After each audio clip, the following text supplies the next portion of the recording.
And hello, welcome back to the Gay Racing Podcast. Zach and not Alex, this is not Alex, Elizabeth Blackstock, our good friend from Planet F1, has joined us again. Hello, Elizabeth. I feel like you were just here. I was just here. My middle name is Alex, so I could Are actually. You serious? It is. Yep, I can cosplay as Alex today.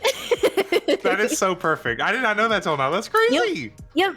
Good stuff. Because I was literally about to call you Alex, like Zach and Alex here, as always. I have Elizabeth here with me today because we are here to talk about F1's huge 2025 rookie class. Like, I just want to, set the scene. I obviously purely a NASCAR fan, although I do have two F1 posters behind me, so let's not get it too wrong.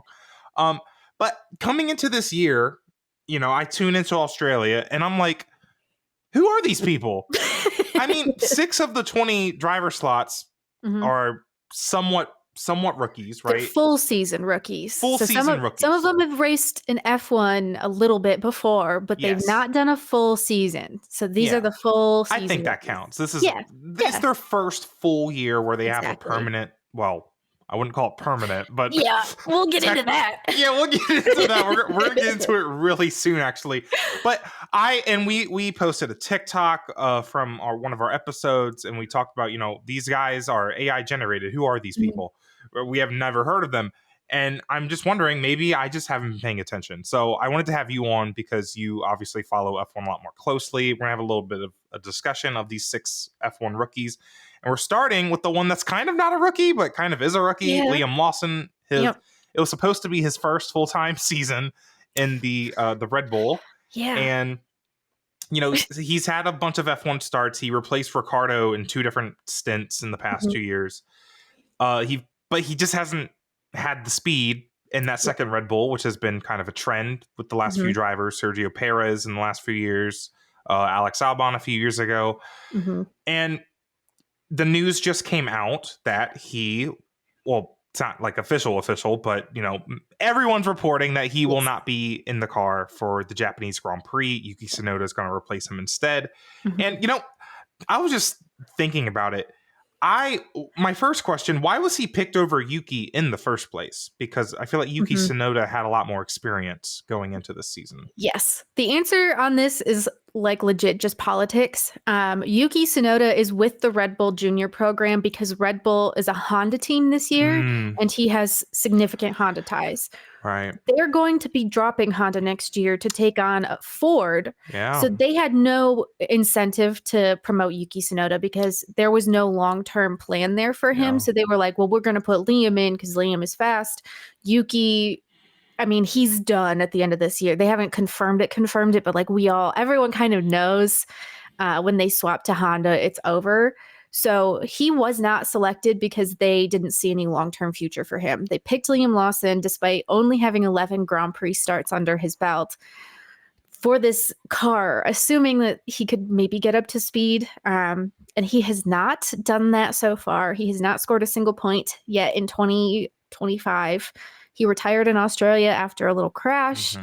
The Racing Bulls, which is the second tier team that Yuki Tsunoda is racing on, has routinely outperformed Liam Lawson. And it's extra embarrassing because Max Verstappen is second in the point standings. So clearly there's speed in that car. I do want to say, like, Red Bull has never made a big secret about the fact that Max Verstappen is the guy they build the car for. Yeah. There's a really good Players Tribune article that Alex Albon. I was just about to bring that up. He explained it really great, and he compared it to like having a mouse and like a PC game, and the sensitivity is just way too high. Yeah. That's stuff like that is so cool to me in F1. You know how the car's fast, but it's got to fit the driver style, and Red Bull obviously. They have a bit of a conundrum where, Max Verstappen might be one of the greatest drivers ever, but if you build that car to him, that Constructors Championship is just going to kind of fly away now that we have a team like McLaren that has 2 very solid cars that are very fast, winning all the races. It's tough for Liam Lawson because that second Red Bull seat is like a lose-lose situation no matter what you do. Point. It is cursed. I have a whole article about that actually. I mean, everyone's kind of expecting him to fail, and then he did. Yeah. Like, no one was really surprised to see, Now, to be fair, And I love how you brought up the Ford point, by the way, because I saw him in like little clips with Noah Gregson, like Yeah. NASCAR driver Noah Gregson. I'm like, oh, Ford, okay, Mhm. but that makes sense now that you say that. Is it a little unfair to kick him out after 2 races, though? Like, Yes. Uh, you would think. it's the decision that they made last year in hiring Liam Lawson was wrong. And I think they knew that they were incorrect there. But this is not the first time we've seen Red Bull promote a driver who was not ready. Pierre Gasly and Alex Albon both got promoted to the main Red Bull seat before they were prepared for that in any way. Liam Lawson is in a similar situation. He's not done a full year of competition since 2022, I think. So he's not been in the car. He's been waiting to take over for Daniel Ricciardo. He's been waiting for Red Bull to call on him, and they have. But Red Bull is at this crossroads where they had assumed Sergio Perez was staying with the team. Perez's performance went downhill, so they were like, oh, heck, we don't have a reliable second-tier driver. We have to do something. We don't want Yuki because we don't have long-term future with him anymore. We are stuck with Lawson because that's kind of the only option we have who's not Yuki Tsunoda, unless we put a total rookie in Isack Hadjar in the seat, which would have been even worse. That would have not went well. I mean, it just, there's no way. Because if anything, Sergio Perez was in that seat, finally got stable. Yeah. But the performance wasn't there. So they had to do something. And it's probably going to start this snowball again. This kind of, this roulette of drivers going into the seat. So we'll have to see how that kind of happens. But you got to feel bad for Liam. So is it going to be like a switch? So Liam goes back to Racing Bulls? Okay. Yeah, I believe Liam's going to go back to Racing Bulls. I mean, I know that. What's his future now, though? Like, once That's you a good lose that question. Red Bull seat, you don't go back. No one has ever really been re-promoted to that seat after they've lost it. I would assume that hopefully Red Bull has come to understand that what it did here was wrong and that it made the incorrect call in promoting a driver who was not ready to be promoted, so that maybe he will have a chance in the future. But it's also extremely rare for Red Bull to do that kind of thing and admit that it was incorrect. So to admit they're wrong. Yeah. They have a Swedish driver in the junior categories named Arvid Lindblad, who they are now hoping to promote in like seeking exemptions for super license points for him to like push him up. So I don't know what the heck the situation is going to be next year. I know. It's not good. Are they just going to the local schools, finding anyone who can hold a steering wheel? Like all Pretty these. Much. I mean, and that kind of segues great to our next person, Kimi Antonelli, who I have heard about him a lot outside of the F1 bubble, just on Twitter. Like I feel like the buzz about him on Twitter was just huge. Yes. Obviously, when Lewis Hamilton announced that he was going to leave Mercedes, go to Ferrari, the first pick to replace Lewis was Kimi Antonelli, and there was no major debates internally about that. Yeah. Which I find, I mean, obviously this kid's the next big deal, but he was 6th in F2 last year, only 2 wins. I feel like I'm missing something. Like what is the hype behind this kid? So he is a Mercedes junior, and I don't believe Mercedes has a ton of junior drivers to pull from. Most F1 teams are not Red Bull Racing. Like they usually handpick a few talents that they think have a legit spot in the future of their team for the long term. So when Lewis left, there was a very brief period of time where Toto Wolff, the team principal at Mercedes, was thinking, is George Russell equipped to become the lead driver, or should I hire someone from an outside team who can kind of lead our team? So after someone more experienced. Yes, they were looking at people like Carlos Sainz, who had lost out at the Ferrari seat. They were looking maybe Fernando Alonso, which I don't know what the hell they would have done. I don't know. I don't know about that weird. That would have been weird. Yeah. So when they were kind of like, okay, George, he can handle being the first driver. We can promote a younger talent. Okay. I think Toto Wolff is firmly convinced that Kimi Antonelli is the best thing since sliced bread. The next Verstappen. He's the next Verstappen. Cannot talk enough about this kid. I am in kind of the same boat as you, where I'm like, he was 6th in F2 last year, but he has had championships in a variety of the other junior tier categories. So Italian F4, German F4, Formula Regional Middle East, and Formula Regional European Championship. So those are like, they're lower tier, and his move into F2 I don't think was really representative of what he could do. But he has proven himself pretty decently this year. Oh, definitely. Which is 4th crazy. in Australia, 6th in China. I mean, he's 5th in the championship right now. Yep. What else can you ask from someone who just made his first F2 or F1 starts? Yes. And I think the thing that they like about him is that he's hugely analytical. I don't know if you've seen this video of him from his, I think it was from F2 last year. One of the drivers that he was racing with was like, yeah, what was your time in your fastest time in practice 3 in like Formula Regional European Championship in the second race at Spa? And he knew off the top of his head, he had it to the 1,000th of a second. He knew what his fast time was. Yeah. So he was one of them gifted kids in school. Yeah. So like this is a guy who he's got a little machine going on up there in his skull. And I think that's crazy. Yeah, that's gonna be the thing that really sets him apart. Some drivers drive by the seat of their pants. Some are like masterminds of numbers, and Kimi Antonelli is one of those numbers guys. So I think that there's value in that. I think Mercedes is seeing the value in that, which is why his 6th place in F2 is like, not great. Yeah. But we'll talk more about F2 later too, because there's a trend I'm noticing with F2. But and I also saw he had a lot of private testing in like the Mercedes F1 cars the past few years or so. So that's that explains it. Good job. You did a good job explaining that. Yeah. Thank you. I get it. I'm really excited to see what his season's going to look like, because we know Mercedes, they can. I don't remember how many wins Russell got last year, but they are race winning cars on the right weekend. Yes. He's got the pace. We'll have to see how the season goes for him. I'm very excited to see how he develops. Yes. Next up, Oliver Bearman, or Ollie Bearman, as the kids call him. I first heard of him when he filled in for Sainz at Saudi Arabia, and he also filled in for Magnussen at Baku, which I didn't remember. And in Brazil. Oh, really? Brazil too? Yeah. So Baku, Kevin got a 1 race ban for too many penalty points in his super license, and then Brazil, he was sick. And then, called in for Ollie Bearman, which was the wet race. So no one did particularly well there. Okay. Well, my first impression of him at Saudi Arabia was great. He had a great weekend. He qualified like 11th, which, it was somewhat up there. I mean, not up where maybe Carlos Sainz would have had it, but, it was up there. And then he finished, where is it? He finished, finished P7. He finished P7. Yep. What else could you ask from someone in their very first debut race? And he scored points in China this past weekend. I feel like he's just solid, and that's the consensus from the little bit of research I did.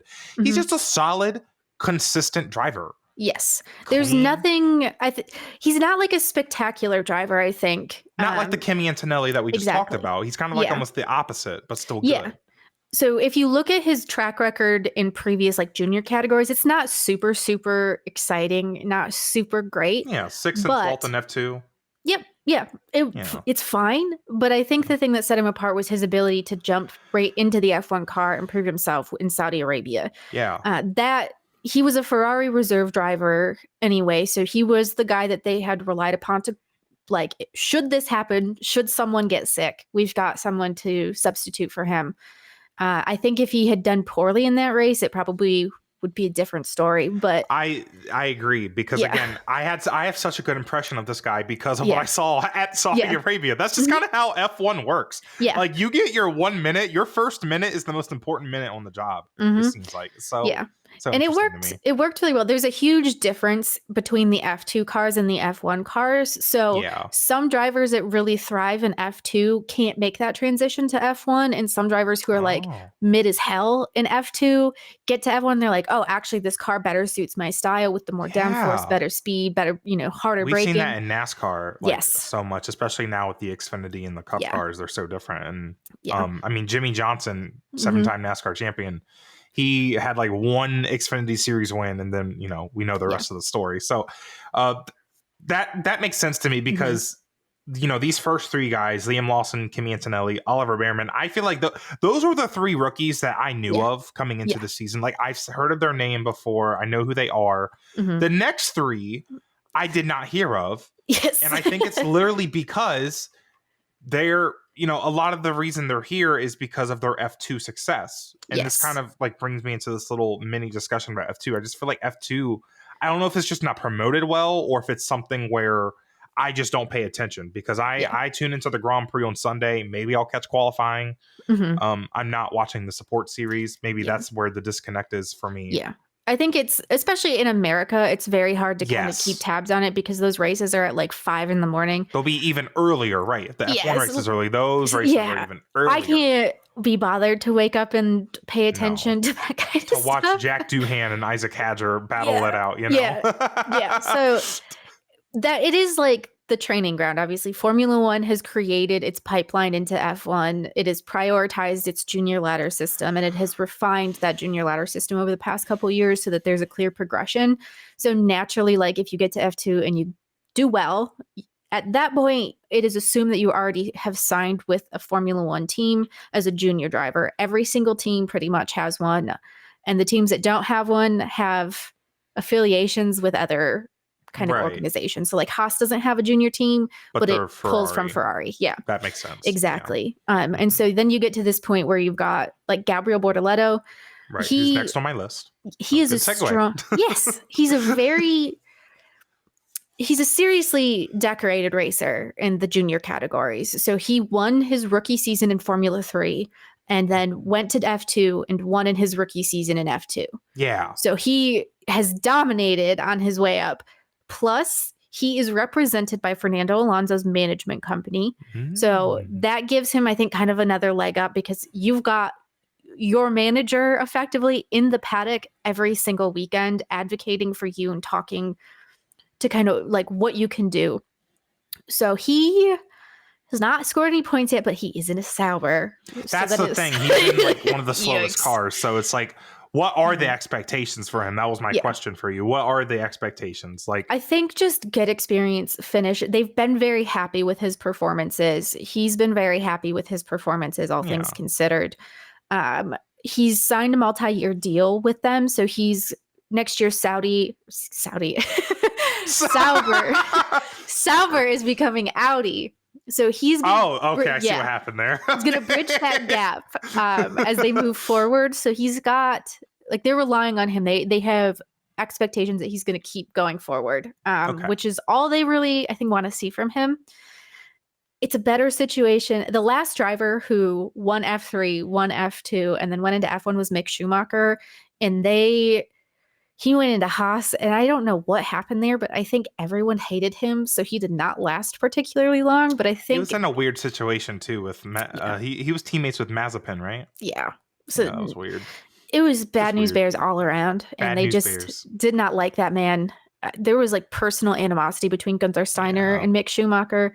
So people were like, is Gabriel Bortoleto going to go down the same path? I don't think so. I don't think the expectations for Sauber are particularly high, other than just like make it through the year and become Audi next year. And maybe they'll be better when they've got the new power units that are coming in next year.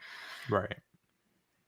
So that's a good point. Next year's kind of a bit of a reset with the regulations. So it's a good year to come in, get experience, and then you'll be on a more even playing field for your second year when you have more experience. So absolutely. That's interesting to me. Okay, good. Yeah. Jack, is it Doohan? Doohan. Jack Doohan. Of course it is. Sorry, I'm American. I remember seeing this guy's name in the F1 game, like once, Yes. Like that was the only experience I had with him. He awkwardly replaced Ocon at Abu Dhabi at the end of last year because that whole thing was awkward with Ocon. Yeah. We're not getting into all that, of course, but that was his first. Unfortunately, I am about to mention it because it does play into his future. So Jack Doohan, Alpine Jr., he is, as far as we know, on a 5 Grand Prix contract. So yes. Okay. So last year, have some more rookies to talk about in a few weeks. Yeah, exactly. At the end of last year, Alpine were like, we're done with Esteban Ocon. We're sick of him. Get him out of here. they told him, if you leave for Abu Dhabi, we will release you from your contract to test with Haas after the season ends. So if he had stayed with Alpine, he would not have been able to do the immediate postseason testing. Ocon was like, screw it. But that also critically gave Jack Doohan one of his 5 Grand Prix. So he's got 4 this season now, and we've already done 2 where they are thinking about kind of replacing him almost immediately with Franco Colapinto, who popped in last year in Williams and was very impressive and then kind of like fell off. Yeah. I think just a lot of rookie mistakes. Yeah. The very interesting thing about this whole fiasco that I still don't have like satisfying answers for is that Jack Doohan's manager is Flavio Briatore, and Flavio Briatore was brought into Alpine as a advisor, I guess. So why does he hate his own driver this much? They're like, Flavio, is Jack gonna stay? And he's like looking at his watch dramatically, and like that's his answer to their question. Like, what are we doing? Well, the watch says, I don't know. I have no idea. Yeah. Guess we'll find out after these next 2 races. That's kind of sad. It is really. Well, I mean, it's F1, but still, like, I feel really bad because I don't know. He's just not. He's not in a good position. He's got Colapinto breathing down his neck. Yeah. There's, Jesus, who else? There's 4 Alpine juniors, I think. So they got a lot lined up. Okay. Yeah. So like if Colapinto doesn't work, they'll throw his ass out. Jack's one of those guys. Pretty good junior category results. Yep. You know, very solid championship finishes in the past few seasons. So 2nd place in F3, 3rd place in F2. He finished 15th in Abu Dhabi last year when he was subbing for Ocon. So like not end of the field, not great, but like the Alpine wasn't great either. He didn't wreck. Exactly. You know, sometimes that's all you need, but it sounds like he's gonna need a little bit more because he hasn't scored points yet. He is not. I mean, and he crashed on the 2nd formation lap that happened in Australia. So he got caught out in the wet, and it was just like, honey, it ain't looking good for him. He's got to have some stellar performances at Japan and whatever races after that. Bahrain, I believe. Bahrain. Oh, yeah, duh. All right. The last one on our list is my personal favorite, Isack Hadjar. Listen, I like him. I am in love with him. He is so cute. I love the TikToks that Racing Bulls have been making. Toro Rosso, when they were called Toro Rosso, they used to be my favorite team. I love the look of their car. Then they made their cars ugly, and then they had a stupid name last year. I'm not really ready to be fans of them again, but I love this man. I love this man so much. The car looks good this year, and I like it. You don't like the white? I don't like the white's fine. I don't like the yellow and the yellow bit. The Red Bull. Yeah. Like, I wish it was more just like the silver Red Bull that they had in the Toro Rosso days. Yeah, that would have been literally just go back to that livery. That's all I want. That was the best livery ever. It was so cool. Cute. I loved it. Oh my God. Anyways, but I love Isack Hadjar, and I think what really helped me kind of have this connection to him is seeing what happened to him in Australia, because I think as humans we can all sympathize with him. Yeah. Like, just the devastation that he was feeling in that moment. I mean, this is your first. I mean, we've been talking about how hardcore F1 is. You know, I'm tuning into Australia. I had no idea who this Isack Hadjar dude was. Yep. And my first impression of him is wrecking on the formation lap. Right. Yep. I can imagine I would cry too. I think most people would cry in that situation. Yeah. Seeing him be embraced by Anthony Hamilton, Lewis Hamilton's father, like. That moment kind of showed me that this kid's special, if that makes sense. Yeah. So he's done well in F2. He was 2nd last year and 3rd in Formula 3 in 2022. So he's got good results under his belt. He is a Red Bull junior. The team saw him when he was young and said, this is a kid with experience. He was a good promotion. I mean, he is kind of doing what the Red Bull Junior program is supposed to do in the sense of like they sign him, he ends up in F1. First weekend was not the best. I think he's got pretty decent chances of staying in F1, all things considered, especially because we are going to have Yuki Tsunoda thrown into the sun next year. I don't know what's going to happen with that, but maybe he'll be promoted to Red Bull, which I don't think would be smart. The one thing that I really liked about him this year is kind of the only thing I knew about him from Formula 2 was that he was very hot-headed, and if anything went wrong, he was on the radio just hooting and hollering. This year, after like practice sessions, he'd do a run and he'd get on the radio and he'd be like, okay, I did this, I did this, I did this. I thought I did this bad. I think we can improve here, and this is what I'd like for the next run. Like level-headed, planning it out, strategizing. And I was like, that's a big step forward. That's really cool. You know, then he's got this first lap crash, not even first lap, formation lap crash, in tears. I can't even imagine. I mean, he's racing for Racing Bulls, which as a Red Bull Junior team is very cutthroat. It's do or die. He died on that formation lap. Yeah. He had Helmut Marko telling him that he was embarrassing, which really? Yeah, Helmut Marko. Well, that doesn't surprise me. Yeah, but Helmut Marko came out publicly and was like, "It's embarrassing. We shouldn't be crying."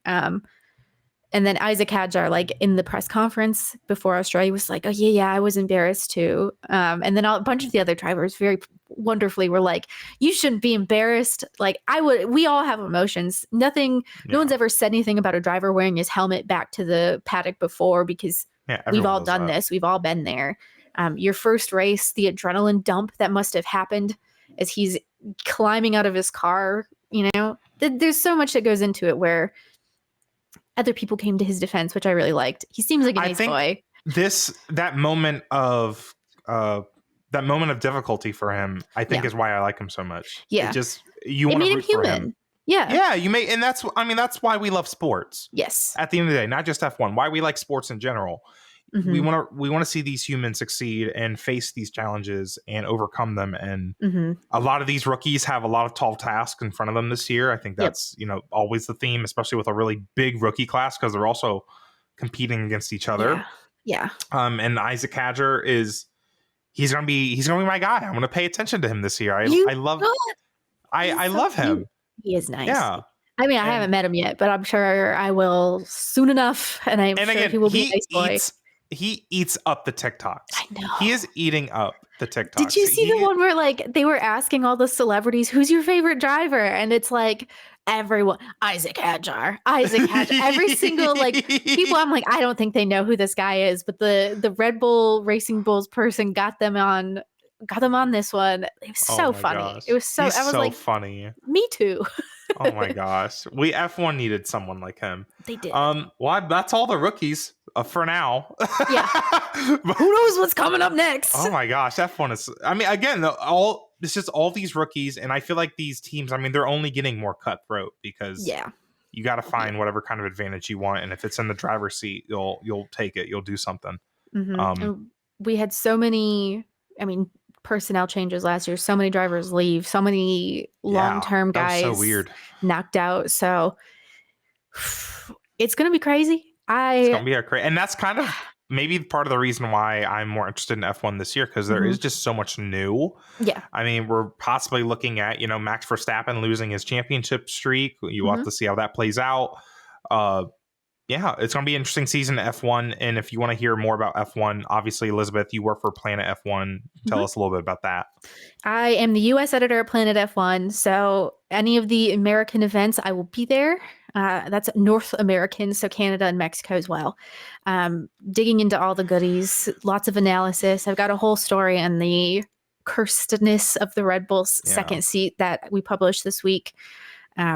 It's fun. It's good stuff. If you want news, if you want analysis, we're going to have so much. You're not even going to know what to do with it all. Yeah. I mean, F1 stays busy, so you stay busy as well, which is blessing and a curse. I'm so glad this weekend is off, because the back-to-back to start the year, I was brother, the back-to-back midnight 2 a.m. races, brother. Come on. It was kind of difficult. And Japan's not going to be any easier either. Nope. Nope.